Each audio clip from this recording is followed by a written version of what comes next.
start? Yes. Okay. So this is, I'm calling to order the regular meeting of the West Sacramento Economic Development and Housing Commission. Those wishing to speak may do so by filling out a speaking form over there that probably don't exist right now because I don't see them. However, if you'd like to do that, anyone want to speak? Anybody that wants to speak, just give me a piece of paper. Talk a little louder. Talk a little louder. Okay, I'll speak up. So if you wish to speak, you can fill out a form that Polly will provide for you. If not, then the audience can just be in attendance. Okay, so what we're going to do first is have our Pledge of Allegiance.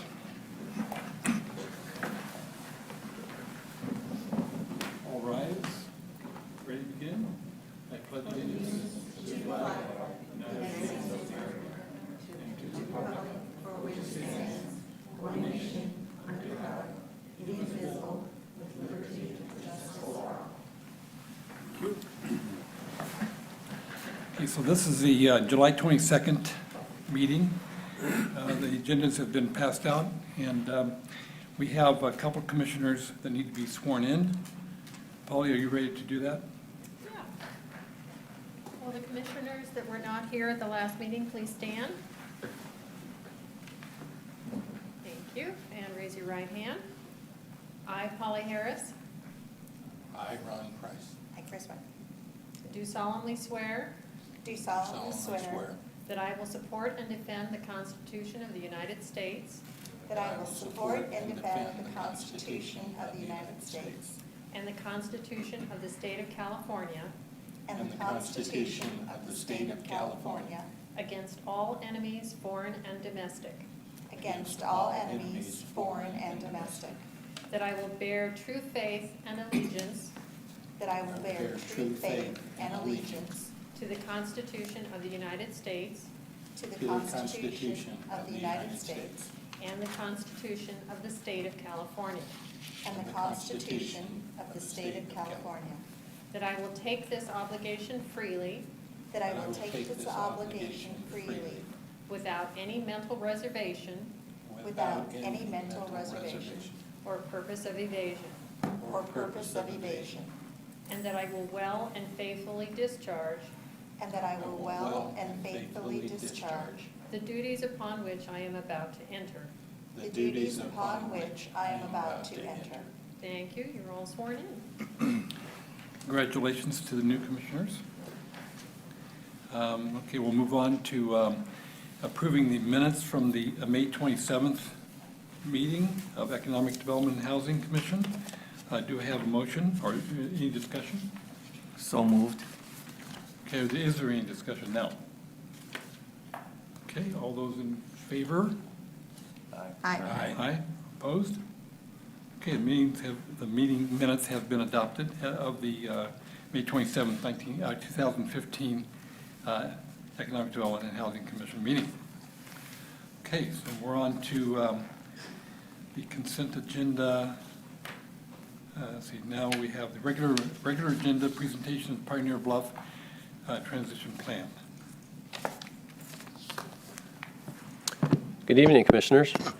Good evening. Good evening. Good evening. Okay, I think my mic's on there.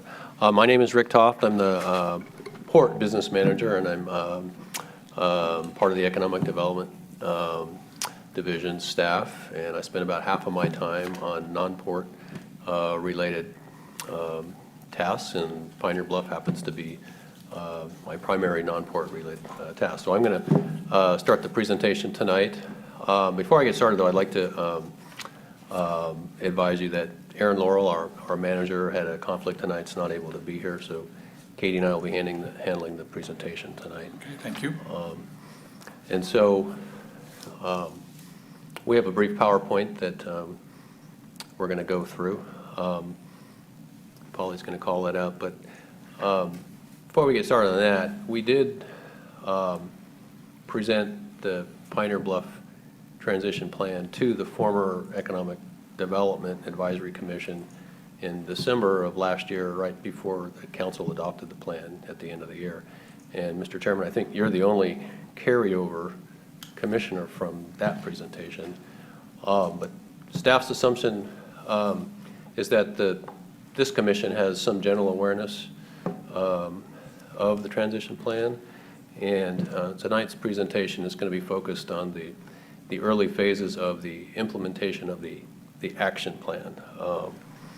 And that action plan is specified in Chapter 3 of the transition plan, which was a attachment to your staff report. And if you don't have that general awareness, we'll have plenty of time for questions after we go through the presentation here. So there we go. Just a general geography refresher. Pioneer Bluff is about 130 acres right here, extending along South River Road from the Pioneer Bridge in the north to the Barge Canal in the south, with the Bridge District to the north and the Stone Lock District to the south. So tonight's presentation is going to be split into two pieces. Deindustrialization and reuse planning. And those are the two primary tasks that you see outlined on this slide in the action plan. And I'm going to be talking to you about the deindustrialization part of the project, and Katie Yancey is going to follow up and discuss the reuse planning part of the project.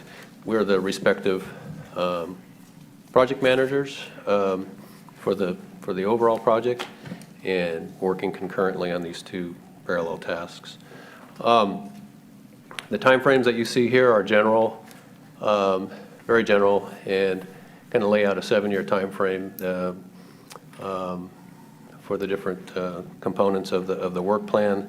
And it's hard to read, I apologize for that, but the last bar there, the last row, shows you our budget. We do have a little money to work with here. We have a $1.75 million budget that the council provided for us, and we have a grant as well that will help us get the work plan started. Katie will talk about that grant a little bit. It's a planning grant. So a brief note about economics before I move on and talk about what we've done so far in terms of the deindustrialization. The transition plan concluded that the transition of Pioneer Bluff from its current industrial state to the future mixed-use urban vision is in fact feasible, and that's based on a conceptual cost estimate of those transition costs being supported by the future land value at the end of the day, when we have finished sites that are entitled for development in accordance with the densities in the general plan, that future land value in effect pays for those transition costs. So if you're interested in the economics, Appendix E in the plan is a detailed look at the numbers, and there's a summary in the body of the report. Page 17, there's a cost summary page. So, and then I'm happy to answer any questions about that.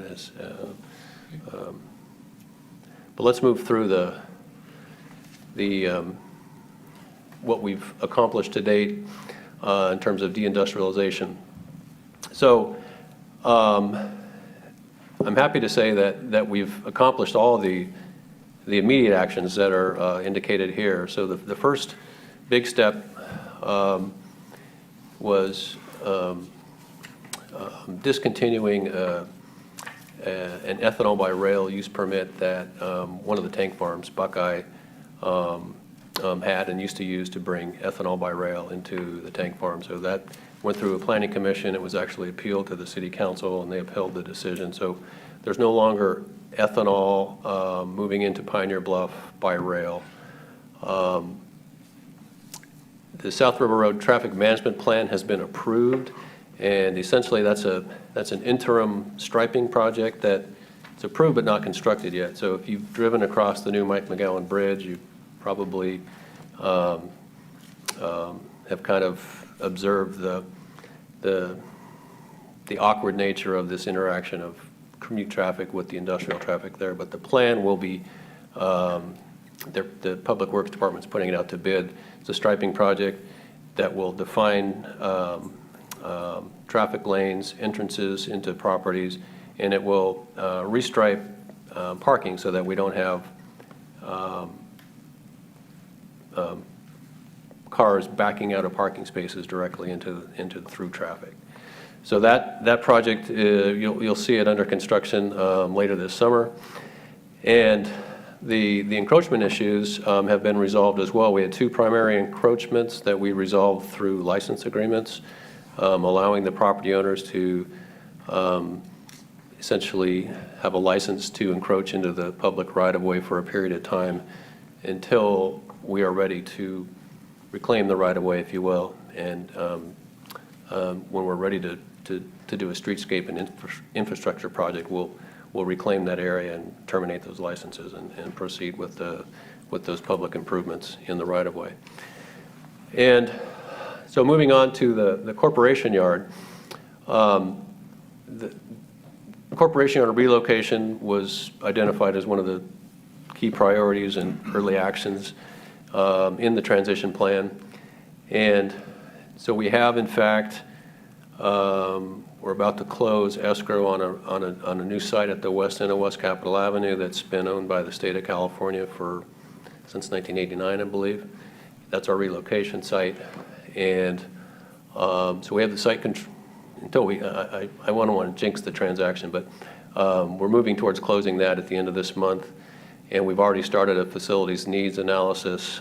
We've engaged a fleet management consultant to help us understand how the city's vehicle fleet will be most efficiently maintained at the new facility.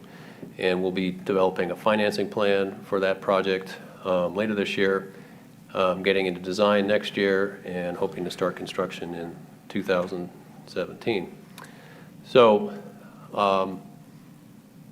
that's a big step, and you'll see some progress and news, I think, going forward about that project.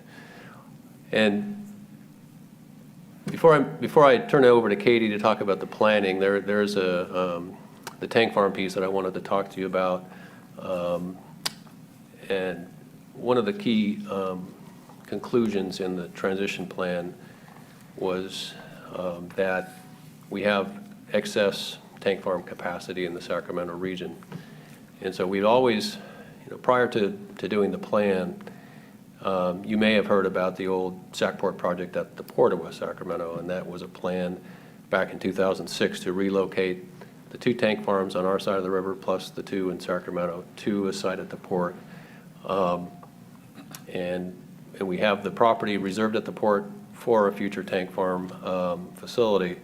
What we discovered and learned through our due diligence on this plan was that there is excess capacity in the region, and you combine that with a very clear trend of declining gasoline consumption. We concluded that the likelihood of one of the oil companies, one or more of the oil companies, having the incentive to construct a new facility in the region is a lot less than we had previously thought. And so moving forward, we haven't completely ruled out doing a tank farm relocation project at the port, but it's becoming less likely, in our opinion. So I think you'll see in the years ahead, the operators of the tank farms, you'll see them kind of adjusting to these market conditions, and we'll see how that plays out. So with that, those are the end of my comments on deindustrialization activities. Before I hand it off to Katie to talk about planning. Happy to answer any questions you have, either on deindustrialization or the plan in general, if you're not up to speed on the overall Pioneer Bluff transition plan. Thank you, Mr. Top. All right. I do have a question. I read in there that currently there's about $2.7 million towards the $12 million goal for the relocation of the corporation yard. Is that right? Yes. And the projection, is it going to be complete? That other almost 10 million will happen in the next 2 years? That's our financing challenge is to find the 10 million. And so, yes. Okay. So we will be developing some funding sources and talking to the finance department about that financing plan. We're just about ready to start those conversations. Okay. Thank you. Yeah. I also have a question. Having seen the plan a few times over the years, I've never heard any discussion about the jobs lost in the deindustrialization and what we're doing to make sure if those businesses, not only the tank farms, but the other businesses there, how they can relocate in West Sacramento, so we're keeping those jobs there? Right. And we did quantify the number of jobs. It's in the report. I believe it's in the 900 range. I think you're right. There's Yeah. about 450 at Clark Pacific. Yeah, and so Clark Pacific is the major employer. The tank farms don't employ too many people. Of course, that includes the city staff of about 70 or so employees out there, 70 to 80. Clark Pacific is the major employer. They do own property in Woodland, which they acquired years ago, the old Spreckles Sugar property. We do anticipate that they will be transitioning some of their industrial operations to Woodland. But Clark Pacific is very much on board with the transition plan. We have a property owners group that they're actively a part of. And so we're talking to them about job preservation in West Sacramento, but that might be a dynamic that's out of our control in terms of Clark Pacific. The other employers, the other businesses, absolutely, we're talking. Our goal is to retain businesses and relocate them within West Sacramento.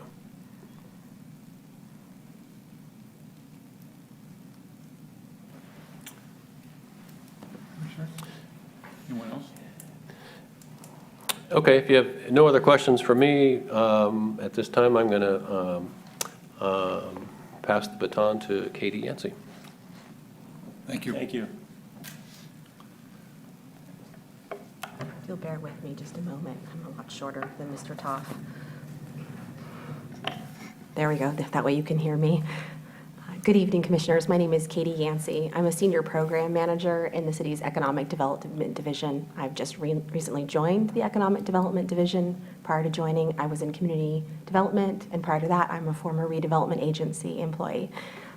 Thank you for giving us the opportunity to bring you what we think is an exciting opportunity to discuss the economics of reuse in a way that probably has not been discussed prior to this opportunity, because Rick and I are working together not only on actively deindustrializing an area, but creating a reuse plan that looks at the economics, about the feasibility of engaging in the enormous economic lift that will be associated not only with relocating these businesses, putting in infrastructure that would support reuse, but in the case of the Pioneer Bluff, dealing with a tremendous amount of physical constraints that are in this site that are related to the rail relocation, where the levee is located, circulation points, and other regional projects such as the Broadway Bridge, all of which constrain and inform the land use. So I'll briefly walk you through sort of what our plan of attack is and how we're going to attempt to have a master plan in place in the next 3 years. So our reuse planning starts off with the general plan. The general plan is in the process of being updated as it anticipated to being adopted at the end of this year. Prior to adoption, we're actually still moving forward with many of the implementation measures that are in the transition plan. And the primary one that's there is ensuring that retail fueling, existing retail fuelings become non-conforming, so we do not see additional uses that are not consistent with the vision that's articulated in the general plan happening, or new sites like that happening in Pioneer Bluff or in Stone Lock. Additionally, what we're seeing with the general plan is an upzoning of our mixed-use waterfront designations. Previously in the Bridge District, for example, or in Washington, which is where primarily this designation has previously existed, the average residential type of project that you were anticipating to see happen was somewhere in 25 to 50 dwelling units to the acre, which is about a 4-story, 3-4-story building, maybe a 5-story building, very similar to what you see occurring in the Bridge District today in terms of density. That's roughly the targeted range. What we're seeing with the general plan is the need to have higher denser projects.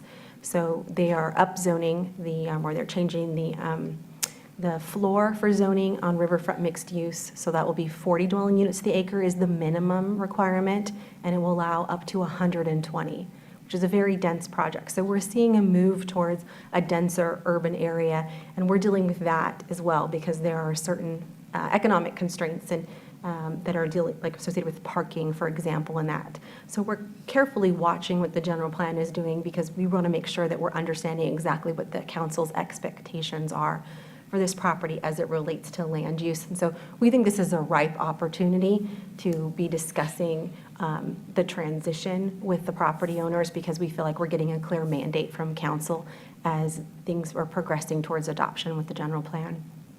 As I mentioned earlier, we also have some regional issues that will constrain and inform the land use that's happening in Pioneer Bluff and what the reuse potential is for Pioneer Bluff. And the first and foremost is the work that WSAFCA has been doing on updating the city's levees and the increasing detailed information that we're receiving from FEMA, the Department of Water Resources, and the Central Valley Flood Protection Board as it relates to their expectations about what local jurisdictions will be doing with their levees. Essentially, the structure that you see out there today, the topography, is artificial. When the Deepwater Ship Channel was carved out and the port was created, all of that excess dirt, soil, dredge soils, et cetera, was piled onto Pioneer Bluff. And so in terms of what kind of levee we have out there, we don't really know. It's a big pile of dirt. And so we sort of colloquially refer to it as a modern primitive levee. We know it holds back the water, but we don't know how it rates in relationship to FEMA's standards. And so certainly that's one of the things that we're looking at. Our main concern with this is that FEMA could come back and say, this is a gigantic berm, you've buried the levee, and now we want you to push development off of this levee structure, essentially rendering the entire site or a majority of the site in a worst case scenario, sort of the sky is falling kind of scenario, undevelopable, which would make the significant investment that would need to occur to make the site reusable and remove the industrial users just infeasible for the city. So our first line of attack is to answer that question. What is FEMA's expectation? What is the Department of Water Resources expectation? And what kind of permitting hurdles will we be dealing with the Central Valley Flood Protection Board? WSAFCA has been kind enough to loan us one of their experts who's well-skilled in navigating this world to our Pioneer Bluff reuse team. And so MBK Engineering has a gentleman who will be joining us on a regular basis to help us navigate this world. And we'll be looking forward to his negotiation skills with these teams to provide us with the narrowest flood setback possible, living within the existing regulatory environment. We also have a lock that we're not sure how it's going to operate in the current flood regulations. It was constructed in 1965. It was decommissioned in 1987. And the stop logs have not been maintained in accordance to how they were maintained when the lock was operational in years. And so we are attempting to discover what the federal government and what our state government is expecting from us in terms of flood protection at that facility. So all of those influence what we know to be developable in that area. Additionally, we have the West Side Rail relocation. Pioneer Bluff functions primarily as an island with only one access point at the east-west area and 2 access points at north and South River Road with the new bridge. And so we're very interested in what's happening with the rail and what we can do and what our stakeholders can do to advocate for opening up that facility, that area, for additional connections potentially into Jefferson.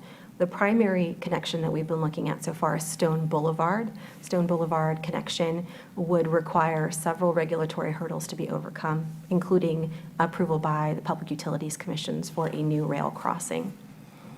Lastly, the Broadway Bridge, which I'm sure many of the commissioners heard about before, and I encourage you, if you're interested, to go to the open house that's being held in Sacramento tomorrow evening, which I'll be presenting at as well. The Broadway Bridge, we're not sure where that's going to connect. We're not sure what the configuration of the bridge is, and the potential that it has to connect the 2 cities and bring additional opportunities for traffic flow between Pioneer Bluff and the Broadway Bridge, the Broadway corridor. So we're analyzing that as well, and what that does in terms of where the bridge lands, what kind of traffic operations we'll see, the improvements that need to be made. These are all considerations that will greatly influence the land use patterns in Pioneer Bluff. Oops, what did I do wrong? There we go. So as I said before, we have 3 years to prepare a reuse plan. As I was indicating, our first big hurdle is identifying how much buildable land we have, and then what is unbuildable, what can we not develop, what can we not expect to see a property tax revenue generated off of it, and then what are our opportunities for reusing that property? How can we amenitize what may be left over, such as the old wastewater treatment plant or the lock facility itself? How can we amenitize those facilities to bring value to the remaining developable land? Additionally, as I mentioned earlier, we have both regional and local access and circulation issues that need to be addressed. And the width of the road, for example, can greatly affect the redevelopment potential of the property. So if we're building a 108-foot right-of-way versus an 80-foot right-of-way, that will define the character and nature of what kind of frontage you can see on that property. It will define whether or not you have on-street parking versus if you have to move all of your parking into structure. So these are some of the economic issues that are tied to access and circulation. And then lastly, we have an additional property that we could add into our reuse planning efforts, which is the Stone Lock property, which would be primarily owned by the port. It would basically double the Pioneer Bluff in size. It's about 180 acres of vacant land that's open for redevelopment. With the construction of the Village Parkway extension south of the Mike McGowan Bridge, it would have a major access running through this property. FEMA recently completed the setback levy and reopened South River Road, so there are plenty of opportunities for potentially redeveloping this area. So we're looking at doing an existing conditions assessment, very similar to what's in the transition plan, and considering incorporating Stone Lock into our reuse planning efforts. After all of this is said and done, and we finally have an idea of all the economic constraints and opportunities, and we do that scale, much like what was done in the transition plan, but by checking through all those assumptions that went into the original feasibility analysis, we will probably be working on figuring out which components of the infrastructure need to be paid for publicly, and that will go into the city's EIFD that's likely going to be formed. And so we'll be looking for ways to pick up the fair share of the regional costs associated with the project. As Rick mentioned, we have about $1.75 million to undertake this project. The current budget for the reuse project, for the reuse planning effort, is $1.1 million, of which about a little shy of $400,000 has come from a Sustainable Growth Council grant that we have 3 years to expend the funds and then produce a master plan that's been adopted by council in order to close out our grant. That concludes my presentation. I'm more than happy to answer any questions if you have about the work plan, but we will be returning, I imagine, on several other opportunities to discuss the progress that we're making on the reuse plan. Thank you. Thank you, Ms. Yancey. Excuse me. Thank you, Ms. Yancey. Commissioners, questions? I have a comment. I'd just like to commend you guys on taking on this huge effort, which has been years in the making. It's never easy to relocate, dislocate, and do many of the unfavorable things that often come along with a project this size. So continue to do what you guys do. There's huge numbers attached to a project like this, which almost makes it for many undoable, but you have to start somewhere. So again, I just commend you guys for the great work that you're doing and getting it going. Thank you, Commissioner Smith. I have a question. So if I'm hearing correctly, there's 3 years and about $1.5 million to determine feasibility. About 1.1 is what we're projecting for the reuse plan, and it's 3 years to create the master plan and do the analysis. Okay, what is the time frame in dollars to get the feasibility related to FEMA? Our budget, let me pull out my budget, so excuse me for just one moment. To get an answer from FEMA regarding the land availability to be used? We're estimating the budget would be $150,000, and the time frame would be a year.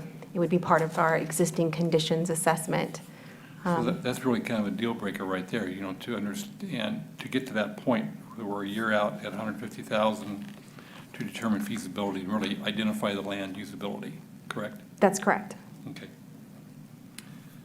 And then, so at that point, you're going to need to have kind of an adjusted plan, an adjusted general plan direction, right? You are correct.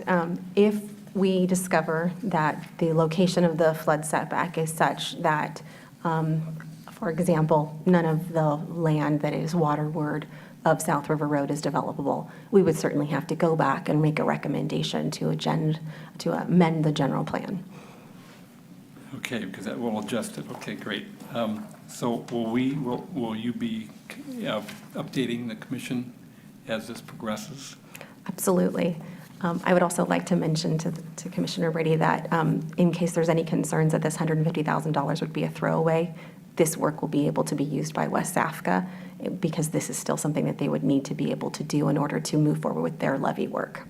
I understand that. So it's really a feasibility study to begin with. It is. Okay. Do you see yourselves like identifying this to the city council as on that basis as being like the first step in this determining feasibility?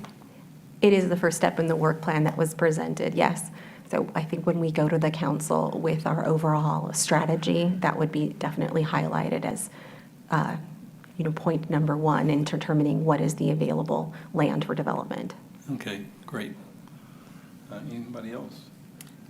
I have 2 questions. The first is you've talked about the levee part of it. What about the soil contamination part from underneath the tank farms? We are going to also conduct an area-wide assessment, which is sort of the preliminary action that we would take in a brownfield strategy. It's similar to what we did in the Washington area. We conducted an area-wide strategy and tried to identify hot spots and then put together a strategy. We will definitely be pursuing that. But I think at this point, we don't want to alarm, even though we suspect, and so we're kind of going into it with a validate check, with an assumption that there might be something that needs to be done, but cautiously optimistic that we can find a reasonable solution to continuing to maximize the redevelopment potential of the land that's out there.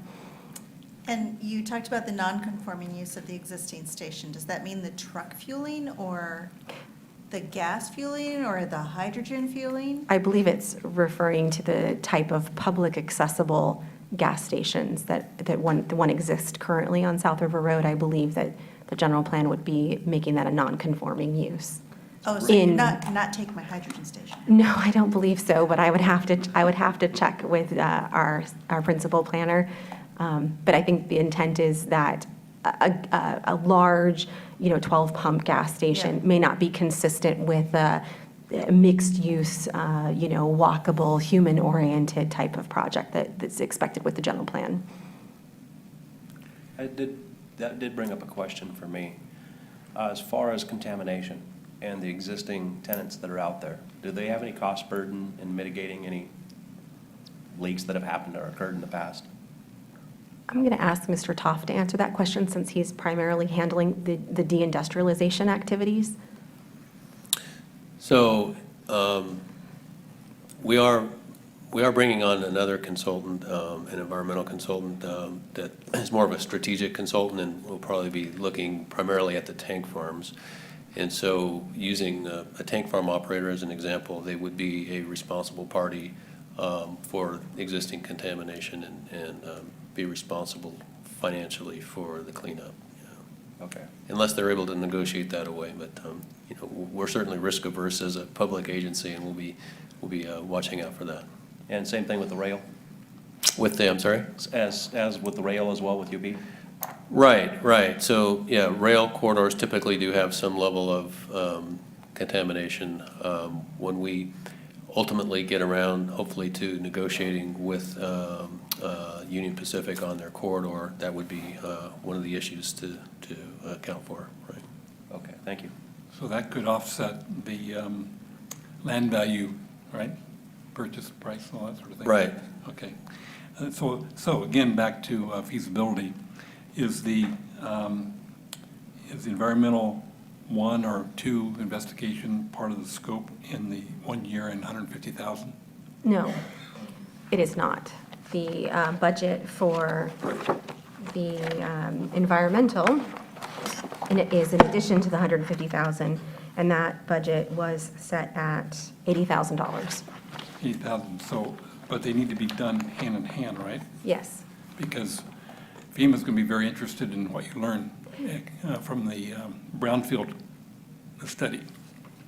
It is my understanding that FEMA has done some of their own analysis in the GRR and has their own opinions about what the condition is of the environmental. So we will be also looking at what they have produced as well. Have they given their report, or have they made that information available to you? We had our kickoff meeting 2 weeks ago, so we are rapidly trying to get that kind of information.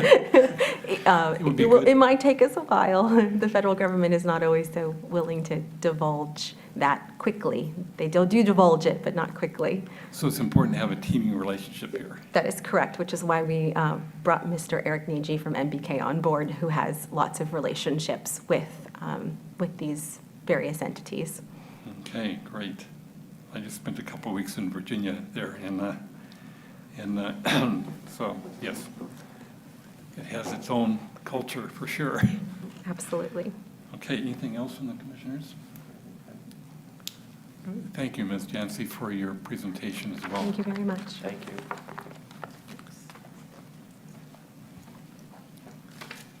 Okay, my understanding is there's no action required, no formal action required by the commission, correct? That's correct. Okay, so again, thank you for the information, and we look forward to being kept in close communication on the progress here of the feasibility study. And that's really what this is all about, right? Right, okay. So requests and comments from the commissioners? Item 5 on our agenda. Any staff updates? No staff updates? Okay, calendar events, when do we have our next commissioner meeting identified?